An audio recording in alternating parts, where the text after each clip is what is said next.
الحمد لله وكفى والصلاة والسلام على من لا نبي بعده وعلى آله وأصحابه الذين أوفوا عهدا الذين هم خلاصة العرب العرباء وخير الخلائق بعد الأنبياء. أما بعد فأعوذ بالله من الشيطان الرجيم. بسم الله الرحمن الرحيم. المال والبنون زينة الحياة الدنيا والباقيات الصالحات خير عند ربك ثوابا وخير أملا. قال النبي صلى الله عليه وسلم حب الدنيا رأس كل خطيئة. صدق الله العظيم وصدق رسوله النبي الأمي الكريم ونحن على ذلك لمن الشاهدين والشاكرين والحمد لله رب العالمين. سورہ کہف کی ایک آیت کریمہ اور جناب نبی پاک صلی اللہ علیہ وسلم کا ایک فرمان تلاوت کیا ہے، جس کے اندر دنیا میں رہنے کا طریقہ، دنیا کی بے ثباتی کا ذکر ہے. فرمایا المال والبنون زینت الحیات الدنیا. مال اور اولاد یہ دنیا کی زیب و زینت ہے. والباقیات الصالحات خیر عند ربک ثوابا وخیر املا. اور نیکیاں آپ کے رب کے پاس باقی رہیں گی، اور یہ نیکیاں ایسی چیز ہے کہ ان کے ساتھ امید وابستہ کی جا سکتی ہے کہ نیکیاں فائدہ دیں گی. جناب نبی پاک صلی اللہ علیہ وسلم کا جو فرمان تلاوت کیا ہے، اس کا مفہوم یہ ہے کہ دنیا کی بے جا محبت تمام گناہوں کا مرکز ہے، تمام خطاؤں کی جڑ ہے دنیا کی بے جا محبت. یہ سورہ کہف کے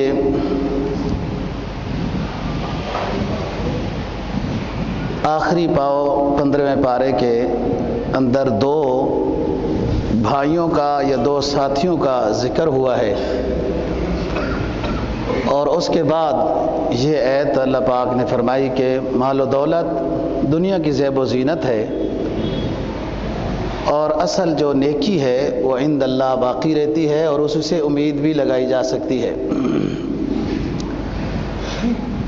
فرمایا وَاضْرِبْ لَهُم مَثَلَ الرَّجُلَيْنِ جَعَلْنَا لِأَحَدِهِمَا جَنَّتَيْنِ مِنْ أَعْنَابٍ وَحَفَفْنَاهُمَا بِنَخْلٍ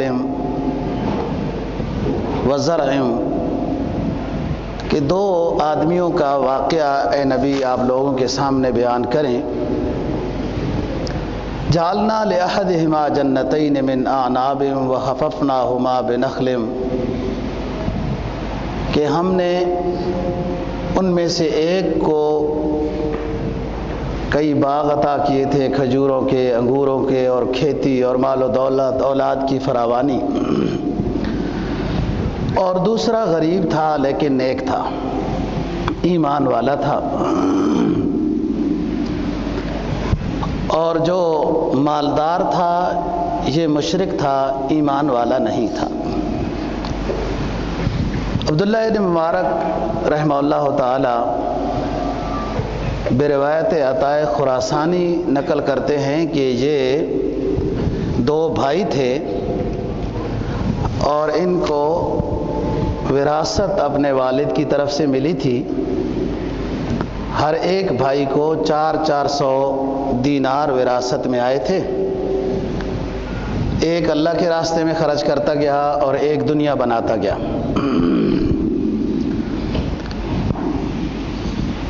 حدیث میں آتا ہے کہ ایک نے 1000 روپے پہ مکان پلاٹ خریدا تو دوسرے نے 1000 روپے اللہ کے راستے میں خرچ کر کے اللہ سے کہا کہ یا رب العالمین، میرے بھائی نے دنیا میں پلاٹ خریدا ہے تو میں آپ سے آخرت میں جنت میں پلاٹ خریدنا چاہتا ہوں. وہ 1000 روپے صدقہ کر کے دعا کی. اس بھائی نے اگلے 1000 دینار میں مکان بنایا. اس دوسرے بھائی ایمان والے نے 1000 دینار اللہ کے راستے میں خرچ کر کے کہا کہ اللہ پاک، میرا جو پلاٹ جنت میں آپ نے مجھے دینا ہے اس پر میرا محل تیار کر دیں. تیسرے بھائی نے شادی کی 1000 دینار پہ، تیسرے 1000 دینار سے اس بھائی نے شادی کی تو اس نے 1000 دینار اللہ کے راستے میں خرچ کر کے کہا کہ اللہ پاک، آخرت میں مجھے جنت میں حوروں کے ساتھ شادی کی نعمت عطا کر دے. اس بھائی نے چوتھا دینار خرچ کر کے کوئی باغ، کوئی مال، کوئی یوں مویشیاں، کوئی ایسی چیز بنائی. اس نے چوتھا 1000 دینار خرچ کر کے اللہ سے یہ درخواست کی، اللہ پاک آخرت میں مجھے نعمتیں، باغات، خدام، غلام، اس طرح کی تمام سہولتیں عطا فرما دے. بہرحال وہ بھائی مالدار ظاہری دنیا کے اعتبار سے ہوتا گیا. مقولہ مشہور ہے نا کہ مال مال کو کھینچتا ہے، نیکی نیکی کو کھینچتی ہے، گناہ گناہ کو کھینچتا ہے. تو اس بھائی کے پاس جو ایمان والا تھا پیسے ختم ہو گئے تو کوئی مشکل پیش آئی، اور یہ بھی اللہ کی طرف سے ہی ایک امتحان ہوتا ہے. اس مالدار بھائی سے کچھ پیسے مانگے تو اس نے کہا آپ کو بھی تو اتنے ہی ملے ہیں جتنے مجھے ملے تھے. تو اس نے کہا میں نے وہ سارے اللہ کے راستے میں خرچ کر دیے ہیں، اللہ سے آخرت میں اللہ کی رضا ملے گی، جنت ملے گی، نہریں ملیں گی، باغات ملیں گے، وہ سب اس لیے اللہ کے راستے میں دے دیے ہیں. یہ مالدار بھائی اس کو غصے ہوا کہ یہ ویسے غریبوں کو سہارا دینے کے لیے باتیں مشہور ہیں، آخرت وغیرہ کچھ نہیں ہے. یہ غریبوں کو دلاسا دلانے کے لیے یہ باتیں مشہور کی گئی ہیں کہ جنت ملے گی تو حوریں ملیں گی تو نہریں ملیں گی. یہ دہریہ لوگوں کی باتیں ہیں نا، کچھ نہیں ہے. ان کا آپس میں مکالمہ شروع ہو گیا، بات چیت شروع ہو گئی، جس کو قرآن مجید نے ذکر کیا ہے. بعض حضرات نے روایت نقل کی ہے کہ یہ قبیلہ بنو مخزوم کے 2 بھائی تھے. ان میں سے ایک ایمان والا تھا اور ایک کافر تھا. یہ ان دونوں بھائیوں کا آپس میں یہ مکالمہ قرآن مجید نے نقل کیا ہے کہ ایمان والا کیسے بات کر رہا ہے اور کافر آگے سے کیسے کہتا ہے. یہ قبیلہ بنو مخزوم وہ قبیلہ ہے جس میں حضرت ام سلمہ امہات المؤمنین میں سے ہیں رضی اللہ تعالیٰ عنہا. یہ ام سلمہ آپ کی زوجہ مطہرہ ہیں، یہ قبیلہ بنو مخزوم میں سے ہے. اس قبیلے کے 2 بھائیوں کا قرآن مجید نے یہ ذکر کیا ہے. بس ایک مالدار تھا، ایک غریب تھا، غریب ایمان والا تھا، آپس میں یہ مباحثہ ہوا ہے. بعض رات نے لکھا ہے کہ یہ امم سابقہ کے 2 بھائیوں کا واقعہ ہے. فلسطین کے قریب ایک رملہ نامی بستی تھی، اس میں یہ 2 بھائی آباد تھے. ایک ایمان والا تھا، نیک تھا، اللہ والا تھا، اور ایک کافر اور مشرک اور اس طرح کی باتیں کرنے والا تھا، جس کو قرآن مجید نے سورہ کہف کے اس آخری 15ویں پارے کے آخری پاؤں میں ذکر کیا ہے. اور اس میں ہمیں یہ سمجھایا ہے کہ ایک ایمان والے کو کس طریقے سے رہنا چاہیے. فرمایا وَاضْرِبْ لَهُمْ مَثَلَ الرَّجُلَيْنِ جَعَلْنَا لِأَحَدِهِمَا جَنَّتَيْنِ مِنْ أَعْنَابٍ وَحَفَفْنَاهُمَا بِنَخْلٍ وَجَعَلْنَا بَيْنَهُمَا زَرْعًا. اے نبی آپ دو بندوں کی مثال ان کے سامنے بیان کریں. ہم نے ان دونوں میں سے ایک کو 2 باغ انگور کے اور پھر اس کے ارد گرد کھجور کے باغ عطا کیے تھے، اور ان باغوں کے درمیان والی خالی جگہ میں خوب کھیتی عطا کی تھی. جو خالی جگہ ہوتی ہے اس میں خوب عام موسم کے لحاظ سے کھیتی بھی ہوتی تھی. کلتا الجنتین آتت اکلها ولم تظلم منه شیئا ففجرنا خلالهما نہرا.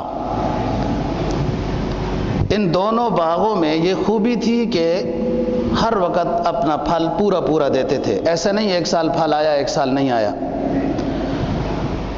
وفجرنا خلالهما نہرا، اور ان کے درمیان میں نہر جاری تھی. وہ ہر وقت پانی، نہر کا پانی نمی دو باغ کو تو صرف نہر گزرنے سے اثر ہوتا رہتا ہے پانی کا. وَكَانَ لَهُ ثَمَرٌ، خوب پھلاور تھے. فَقَالَ لِصَاحِبِهِ وَهُوَ يُحَاوِرُهُ أَنَا أَكْثَرُ مِنْكَ مَالًا وَأَعَزُّ نَفَرًا. اب بحث مباحثہ ہوا. وہ جو مالدار بھائی ہے، یہ مال دولت عجیب چیز ہے دوستو، کہ اگر یہ شریعت کے مطابق ہو تو بہت بڑی نعمت ہے. حدیث میں آتا ہے کہ صحیح پیسہ کمانے والا، صحیح خرچ کرنے والا، اللہ کے راستے میں دینے والا سخی، جو اتنا عبادت گزار نہیں ہے، جلدی جنت میں جائے گا اس عبادت گزار کے مقابلے میں جو بخیل ہے مال اس کے پاس بھی، لیکن عبادت گزار خوب ہے لیکن بخیل ہے. اس ایمان والے کے مقابلے میں وہ دیر سے جنت میں جائے گا، حالانکہ عبادت گزار بہت ہے.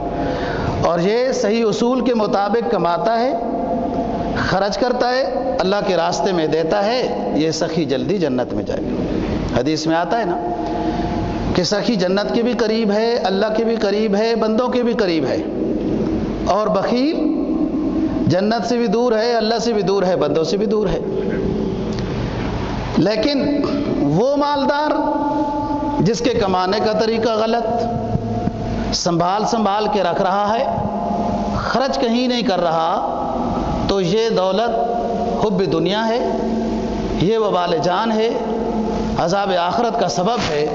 یہ شخص اس طرح کا تھا کہ مال کو جمع کرتا جا رہا ہے، بڑھاتا جا رہا ہے. اس بینک سے پیسے نکال کے اس میں رکھتے ہیں نا لوگ کہ ادھر سے زیادہ فائدہ ہو رہا ہے، ادھر سے زیادہ فائدہ ہو رہا ہے. پھر پاکستان کے بینکوں پہ اعتبار نہیں تو باہر کی دنیا میں جاؤ اور ان کے پاس پیسہ رکھو، زیادہ کرو، بھلا کہ ادھر ہی رہ جائے گا. یہ مالدار شخص دوسرے بھائی کو کہتا ہے انا اکثر منک مالا واعز نفرا. تو کیا کر رہا ہے؟ نیکیاں کرتا جا رہا ہے، ایمان سنبھال کے رکھا ہوا ہے. میں مال کے اعتبار سے تجھ سے زیادہ ہوں، افراد کے اعتبار سے تجھ سے زیادہ ہوں. تو اللہ تو مجھ سے راضی ہے، مجھے بہت کچھ دیا ہے. وَدَخَلَ جَنَّتَهُ وَهُوَ ظَالِمٌ لِنَفْسِهِ قَالَ مَا أَظُنُّ أَن تَبِيدَ هَٰذِهِ أَبَدًا. جب اپنے باغ میں داخل ہوا تو تکبر کر رہا تھا اور کہتا ہے میرا یہ نظریہ ہے اور عقیدہ ہے کہ جس طرح میرا باغ اب ہے ہمیشہ اسی طرح رہے گا، اس پر زوال نہیں آئے گا. اس میں میری محنت ہے، اس میں بہت کچھ سرمایہ خرچ کیا ہے، یہ مال ہمیشہ اس طرح رہے گا، یہ باغ ایسے رہیں گے، یہ مال ایسے رہیں گے. یہ تکبر کرتے ہوئے یہ کہہ رہا تھا. وَمَا أَظُنُّ السَّاعَةَ قَائِمَةً، اور میرا یہ عقیدہ ہے کوئی قیامت نہیں ہے، بس مر جانا ہے، ختم ہو جانا ہے، مرنے کے بعد حساب ہوگا، فلاں ہوگا، جنت ہوگی، دوزخ ہوگی، کوئی اس کی حیثیت نہیں ہے، قیامت آئے گی ہی نہیں، یہ یوں ہی نظام چلتا رہے گا. یہ قرآن مجید کتنے سو سال پہلے کی بات کر رہا ہے، اور آج بھی اس طرح کے ترقی یافتہ ذہن یہ بات کہتے ہیں کہ یوں ہی رہے گا یہ نظام، قیامت نہیں آئے گی. اور آگے کیا کہا؟ وَلَئِن رَدَدتُّ إِلَىٰ رَبِّي لَأَجِدَنَّ خَيْرًا مِّنْهَا مُنْقَلَبًا. بالفرض اگر آخرت آ بھی گئی جیسے تو کہتا ہے، حساب ہو بھی گیا، تو جیسے اللہ نے مجھے یہاں خوب مال و دولت دے کے نوازا ہے، ایسے آخرت میں بھی میرے پاس خوب مال و دولت ہوگا، یہ میں وہاں بھی تجھ سے بہتر ہوں گا۔ اس شخص کی ایک غلطی تو یہ کہ اس نے تکبر کیا، شرک کیا، قیامت کا انکار کیا، اور یہ کہا کہ بالفرض اگر ہوئی تو آخرت میں بھی مجھے مال بچا دے گا، اور دوسرے بھائی کو حقیر سمجھا ہے، ایمان والے کو کمزور اور حقیر سمجھا ہے۔ اب اس کا مکالمہ ختم ہو گیا، جو مالدار تھا، تکبر والا شخص تھا، اس کی بات ختم ہو گئی، اس نے اپنے مال و دولت کا تعارف کرا دیا۔ قال له صاحبه وهو يحاوره اكفرت بالذي خلقك من تراب ثم من نطفة ثم سواك رجلا۔ اب اس نیک بھائی نے بات شروع کرنے سے پہلے اللہ کا تعارف کرایا، اور اصل بات یہی ہے کہ انسان کو دین کی طرف لانے کے لیے سب سے پہلے اس کے خالق کا اسے تعارف کرایا جائے کہ تو دنیا میں آیا کیسے ہے، یہیں کہیں سے گر پڑا ہے یا کسی ایک نظام ترتیب سے گزرا ہے پھر یہاں وجود میں آیا ہے۔ کہا دیکھ بھائی، آپ کو اللہ نے پیدا کیا ہے ایک نطفہ ناپاک سے، کتنا پیارا بنایا، پھر صحت عطا کی، یہ مال و دولت دیا ہے، بس یوں کہو لکنہ اللہ ربی ولا اشرک بربی احدا، اللہ کے ساتھ شرک نہ کرو، اللہ کو مان کے رہو، یہ اللہ کی طرف سے عطا ہے۔ اور اگر جب مال اپنے باغ میں، اپنے گھر میں، اپنی نعمتوں میں جب داخل ہو تو یہ کہا کرو ما شاء اللہ لا قوت الا باللہ، یہ سب کچھ اللہ تعالیٰ کا ہے، کسی کی کوئی طاقت نہیں ہے مگر اللہ سب طاقت والے ہیں، یہ کہا کرو۔ امام مالک رحمہ اللہ تعالیٰ نے مدینہ طیبہ میں اپنے گھر کے اوپر ایک تختی لگائی ہوئی تھی، اس پر یہ لکھا ہوا تھا ما شاء اللہ لا قوت الا باللہ۔ ایک شاگرد نے کہا کہ استاد جی یہ تختی تو قرآن مجید نے کہا ہے کہ باغ میں داخل ہوتے وقت پڑھنی چاہیے یا ادھر لگانی چاہیے، آپ کا گھر باغ تو نہیں ہے؟ قرآن نے تو جن دو بھائیوں کی بات نقل کی ہے، وہ غریب بھائی امیر بھائی کو یہ بتا رہا تھا کہ جب تم اذ دخلت جنتک قلت ما شاء اللہ لا قوت الا باللہ، جب تم جنت میں داخل ہو، اپنے باغ میں داخل ہو تو یہ کہا کر ما شاء اللہ لا قوت الا باللہ۔ تو آپ نے تو اپنے گھر پر یہ تختی لگائی ہوئی ہے۔ امام مالک رحمہ اللہ تعالیٰ نے جواب دیا کہ باغ سے مراد نعمت ہے، یہ گھر میرا باغ ہے، یہ اولاد میری باغ ہے، اللہ نے یہ مجھے نعمتیں عطا کی، یہ میرا باغ ہے، بس اس میں میں نے یہ تختی لگائی ہوئی ہے، جب میری نظر پڑتی ہے تو اپنے اوقات کی طرف ان نعمتوں کی نسبت اپنے اوقات کی طرف نہ جائے، اللہ رب العزت کے فضل کی طرف جائے کہ ما شاء اللہ لا قوت الا باللہ۔ ایک حدیث میں جناب نبی پاک صلی اللہ علیہ وسلم کا فرمان ہے نا کہ میں آپ کو جنت کا خزانہ بتاؤں؟ صحابہ کرام رضی اللہ تعالیٰ عنہ نے عرض کیا کہ حضور ضرور بتائیں جنت کا خزانہ، تو آپ نے فرمایا لا حول ولا قوت الا باللہ، یہ جنت کا خزانہ ہے، جو جتنا پڑھے خزانے حاصل کرتا جائے گا۔ سبحان اللہ، الحمدللہ، لا الہ الا اللہ واللہ اکبر، یہ سب دوستو جنت کا خزانہ ہے۔ ان ترانی انا اقل منک مالا وولدا، دیکھو مجھے کم مال والا دیکھ کر اور بے اولاد دیکھ کر حقیر نہ دیکھو، حقیر نہ سمجھو، یہ اللہ کے فیصلے ہیں، جس کو جیسے رکھے اور انسان کو اسی طرح خوش ہونا چاہیے۔ اور ہو سکتا ہے اللہ کے قبضے میں ہے، وہ اپنی قدرت یوں دکھاتا ہے کہ بہت سارے باغ والوں کو ایسا کر دیتا ہے جیسے کوئی چیز تھی نہیں باغ میں، باغ سارا ختم کر دیتا ہے، غریبوں کو نواز دیتا ہے اور پتہ بھی نہیں ہوتا کسی غریب کو کہ یوں نوازا جاؤں گا۔ شیخ سعدی رحمہ اللہ تعالیٰ نے ایک بزرگ کا واقعہ لکھا ہے کہ ایک بادشاہ جا رہا تھا، اس نے وصیت کی کہ صبح میرے اس شہر میں جو پہلے داخل ہوگا اس کو اپنی خلافت لکھ دوں گا۔ بہرحال جو سب سے پہلے اس شہر میں داخل ہوا اس علاقے کا سب سے غریب فقیر اللہ والا ایک شخص تھا. اپنے وعدے کے مطابق اس فقیر کو اس بادشاہ نے حکومت لکھ دی، اور وہ فقیر بادشاہی میں بھی آ کے خوش نہیں تھا، روتا تھا کہ اللہ پاک پہلے اپنی گودڑی کی فکر تھی، اب اتنی بڑی فکریں میرے اوپر مسلط کر دی ہیں. ایک ایک عضو کی پوچھ ہوگی، ایک ایک جان کی پوچھ ہوگی، ایک ایک وقت کی پوچھ ہوگی، اس کا حساب مشکل ہے، تو پوری اس مخلوق کا حساب اور ان کے حقوق ادائیگی اور حق تلفی کا حساب کیسے دوں گا؟ بزرگ پریشان تھا. اللہ والے کی نسبت زاویہ نظر اور ہوتا ہے، اہل دنیا کا زاویہ نظر اور ہوتا ہے. بہرحال اللہ کی مرضی ہے، جب چاہے جیسے کر دے. اللہم مالک الملک تؤتی الملک من تشاء وتنزع الملک ممن تشاء. ہر حال میں اللہ کے فیصلے کے اوپر شکر ہونا چاہیے. تو اس نے کہا مجھے کم مال والا بے اولاد سمجھ کے حقیر نہ سمجھو، اللہ کے فیصلے کیا ہیں، ہو سکتا ہے آپ سے یہ سارا لے لے اللہ.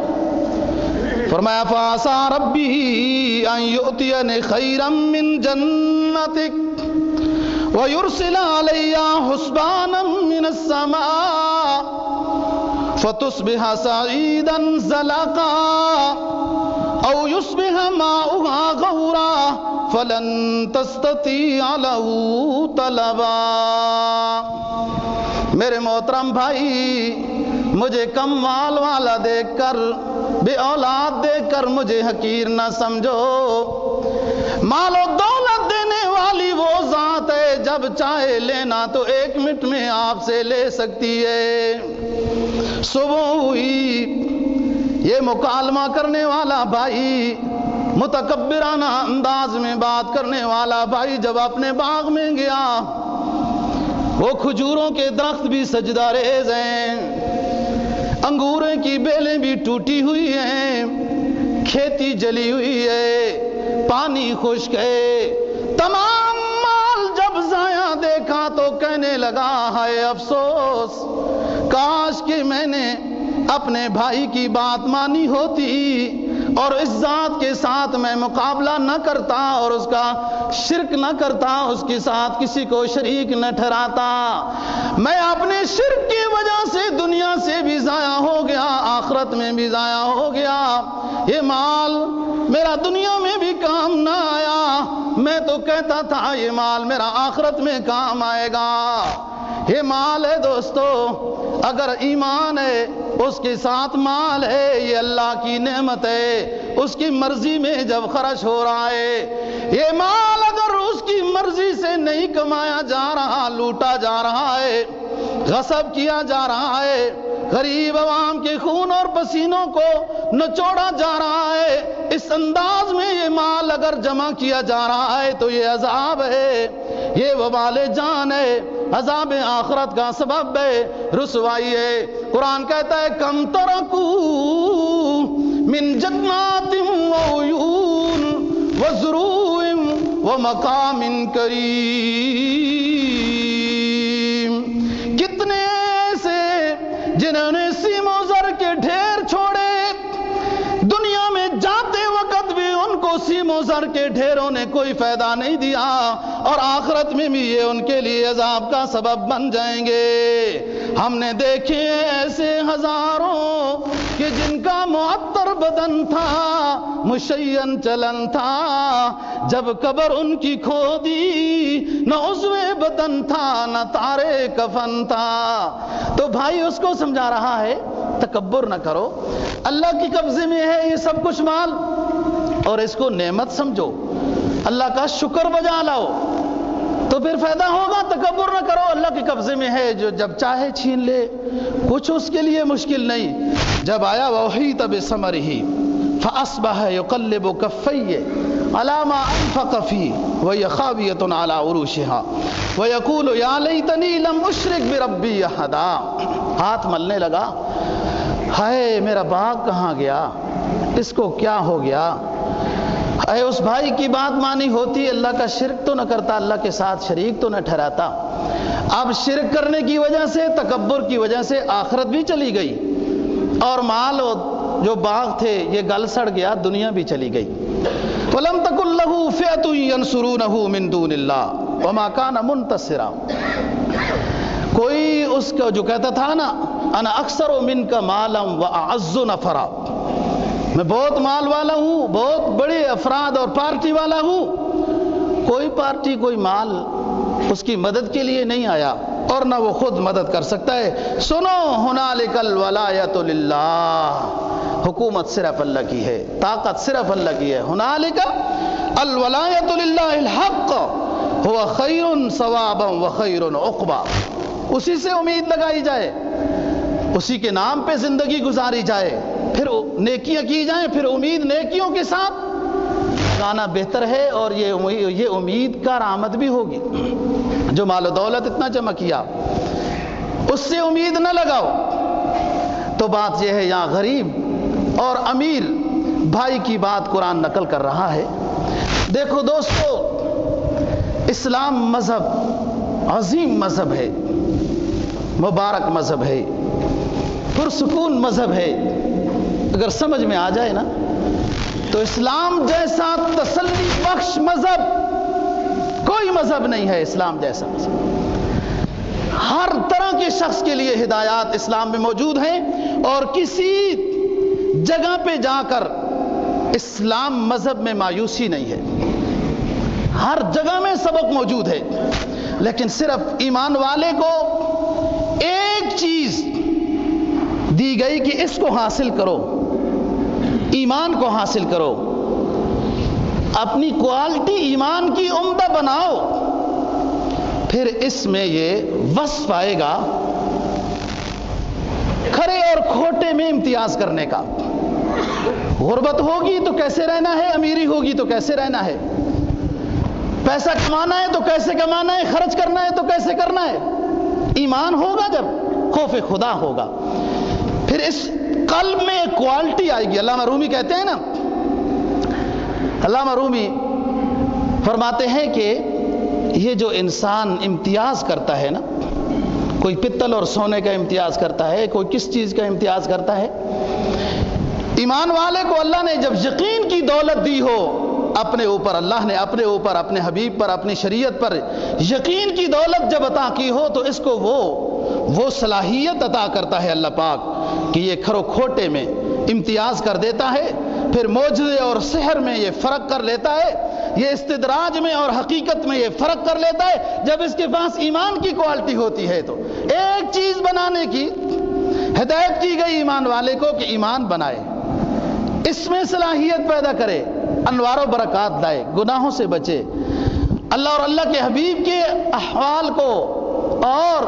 احکام کو اپنے اندر لائے، تو پھر صلاحیت پیدا ہوگی۔ پھر زندگی کا جس طرح کا بھی نظام اس کے سامنے آئے گا، یہ گزارنے کے لیے تیار ہو جائے گا کہ اس کے سامنے ہدایات موجود ہیں۔ صحابہ کرام رضی اللہ تعالیٰ عنہم میں دوستو ہر طرح کے لوگ موجود ہیں۔ لقد کان لکم فی رسول اللہ اسوۃ حسنہ، علماء نے لکھا ہے نبی کی زندگی اسوہ حسنہ، اور پھر نبی کی جماعت کی زندگی اسوہ حسنہ ہے۔ ہر طرح کے زندگی کے مراحل حضرات صحابہ اور رسول اللہ صلی اللہ علیہ وسلم پر آئے کہ اس انسان کو سبق دینے کے لیے کہ آپ کے اوپر اگر ایسے حالات آ جائیں تو کیسے رہنا ہے۔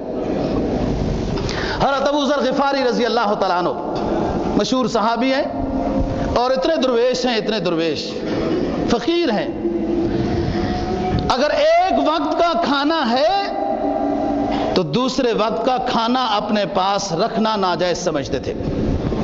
فقیری کی یہ حالت، غربت بھی تھی، لیکن اگر ڈبل کھانا جمع ہو گیا تو نہیں، اگلے وقت میں میرا اللہ حی لا یموت ہے، وہ عطا کرے گا۔ اس نے رزق کا ذمہ لیا ہوا ہے، سٹور کیوں کروں؟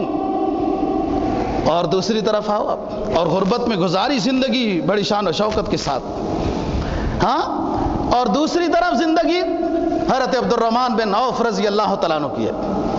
اتنا مال و دولت ہے، اتنے حساب و کتاب ہے تجارت کا کہ کوئی سمجھ نہیں، ہزاروں لوگ ملازم ہیں حساب و کتاب کرنے پر، لیکن دل اللہ کو دیا ہوا ہے، مال و دولت کو نہیں دیا ہوا۔ ہر روز صبح و شام 300 400 500 افراد کے لیے دسترخوان لگتا ہے اور اذن عام ہے، جب جس کا دل چاہے آئے۔ عبد الرحمن بن عوف رضی اللہ تعالیٰ عنہ کے دسترخوان پر آ کے کھانا کھائے، اور جب کھانا دسترخوان بچ جاتا تھا، صحابہ کرام رضی اللہ تعالیٰ عنہ دوسرے ساتھی کھانے کے لیے آ جاتے، خود دعاؤں میں مصروف ہو کر رونے لگ جاتے تھے، کہتے اللہ آپ کے آخری حبیب صلی اللہ علیہ وسلم کی زندگی میں تو ایک دفعہ بھی دسترخوان کے اوپر 2 کھانے جمع نہیں ہوئے، اور ایسا بہت وقت گزرا کہ کئی دفعہ چولہے میں آگ نہیں جلی، آپ نے عبد الرحمن کو اتنے کھانے دے دیے، آج دسترخوان پہ اتنے کھانے جمع ہو گئے، ہمارے حبیب کے دسترخوان پر تو 2 کھانے اکٹھے نہیں جمع ہوتے تھے۔ یا اللہ پاک، نبی کا ساتھ دینے میں، اس کا صحابی بننے میں، ان کے ساتھ جہاد اور غزوات میں شریک اور عبادت و ریاضت کا بدلہ اللہ پاک کہیں اسی دنیا میں تو نہیں دے دیا، اس مال و دولت کی صورت میں خود رو رو کر بے ہوش ہو جاتے ہیں اور اپنا مال غریبوں کو کھلا رہے ہیں۔ یہی حالت پھر شام کو آتی جب دسترخوان بچتا، ایک مستقل جماعت تھی جو کھانا پکا رہی تھی، اور پھر خود رونے لگ جاتے ہیں، خود کھانا نہیں کھاتے، اللہ کے شکر میں مصروف ہیں اور عوام کو کھانا کھلا رہے ہیں، ساتھ اس پریشانی میں ہیں کہ کہیں ان نیکیوں کا بدلہ دنیا میں ہی تو اللہ تعالیٰ نے عطا نہیں کر دیا۔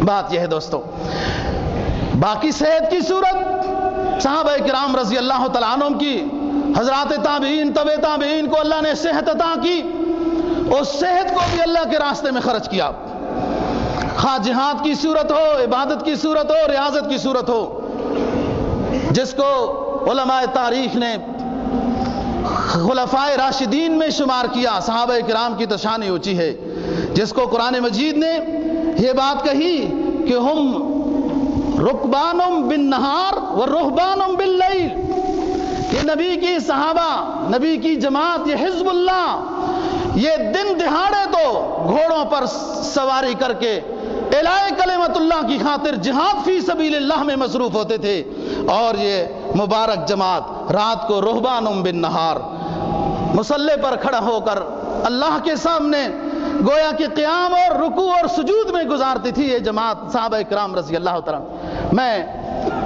تابعین میں سے ایک بادشاہ کی بات کرنا چاہ رہا ہوں، حضرت عمر بن عبدالعزیز رحمہ اللہ تعالی، بنو امیہ خاندان کے بادشاہ ہیں، 300 رکعت ہر رات کو نفل پڑھ کے صبح کے وقت یہ رونے والا اللہ کا درویش امیر المؤمنین مسلمانوں کا بادشاہ ہے، دعا کرتا ہے رب العالمین آپ نے بادشاہت، آپ کی عوام نے بادشاہت امارت میرے حوالے کر دی، میں اس قابل نہیں تھا، کاش کہ میرے پاس یہ بادشاہت نہ ہوتی تو میں دن اور رات تیرے سامنے قیام میں کھڑا ہوتا، رکوع اور سجود میں ہوتا، جہادوں میں مصروف ہوتا، تو مجھے یہ زیادہ پسند تھا۔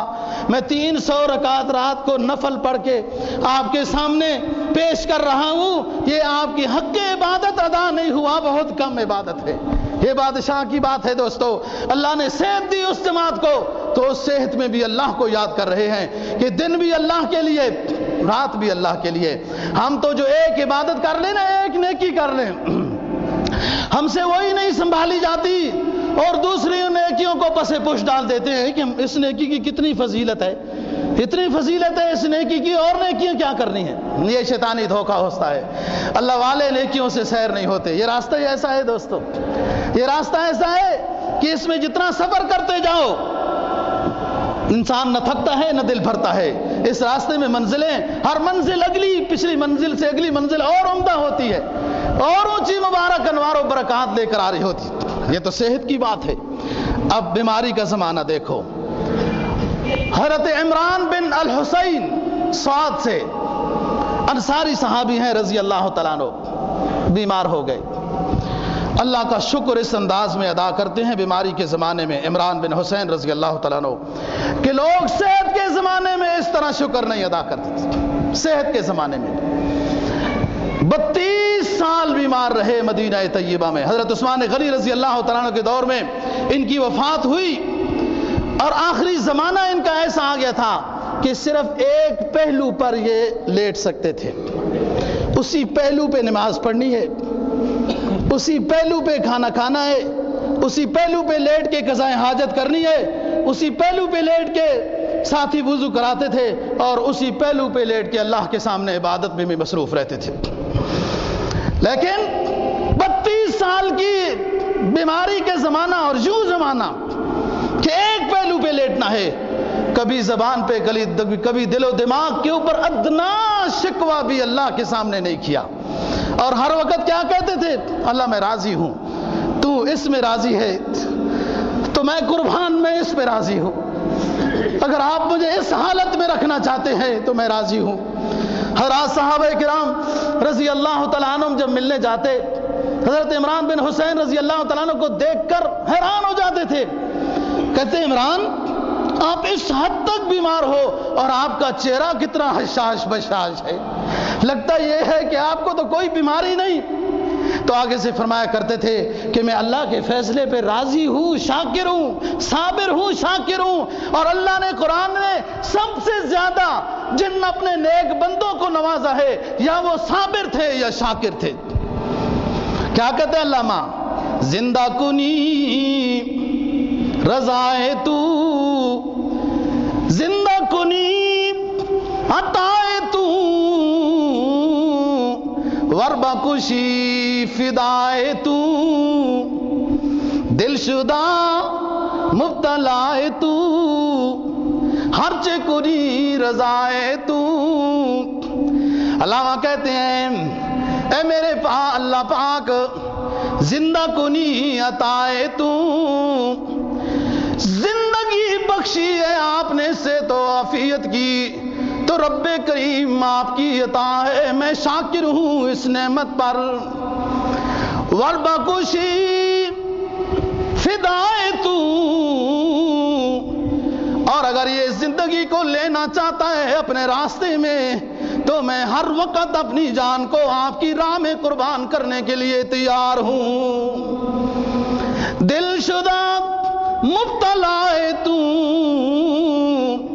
اے اللہ پاک آپ نے دل ایسا دیا جس میں آپ کی توحید آباد ہے، آپ کے حبیب کی رسالت آباد ہے، آپ کے تمام ایمانیات والی ہدایات آباد ہیں، اعمال صالحہ بجا لانے کی توفیق آباد ہے، یہ دل صرف تیری محبت میں آباد ہے میرے رب۔ علامہ اقبال کہتے ہیں نا، دو عالم سے کرتی ہے بیگانہ دل کو، دو عالم سے جدا کرتی ہے بیگانہ دل کو، دو عالم سے کرتی ہے بیگانہ دل کو، عجب چیز ہے لذت آشنائی۔ اللہ کی معرفت اور اس کے حبیب کی محبت اگر کسی کو نصیب ہو جائے، یہ اتنی بڑی دولت ہے، یہ اتنی بڑی مٹھاس ہے، یہ اتنا بڑا سکون ہے۔ اللہ کی توحید کی آبادیاں دل میں لگ جائیں اور اس کے آخری حبیب حضرت محمد مصطفیٰ صلی اللہ علیہ وسلم کی پیاری سنتوں کی آبادیاں اگر دل میں لگ جائیں تو دو عالم سے کرتی ہے بیگانہ دل کو، عجب چیز ہے لذت آشنائی۔ وہ فقیر جو گودڑیوں میں بیٹھا ہے، بادشاہ زمانہ ہدیے لے کر آ رہا ہے، ہیرے جواہرات درہم و دنانیر لے کر آ رہا ہے، بادشاہ جب پیش کر رہا ہے، سامنے حاضر کر رہا ہے، دو زانو ہو کر بیٹھ رہا ہے، اور جس فقیر کو اللہ کی معرفت حاصل ہے یہ ان درہم و دنانیر کو نہیں دیکھتا، یہ اللہ کی یاد کو آباد میں مصروف ہے۔ قرآن کہتا ہے المال والبنون زینت الحیات الدنیا والباقیات الصالحات خیر عند ربک ثوابا وخیر عملا۔ اللہ کی آبادیاں ادھر ہو گئیں تو اللہ کے پاس بھی ہو جائیں گی آپ کی آبادیاں، جنت میں بھی آپ کی آبادیاں، اللہ کے آخری حبیب کے سامنے سرخ روئی ہونے والی آبادیاں،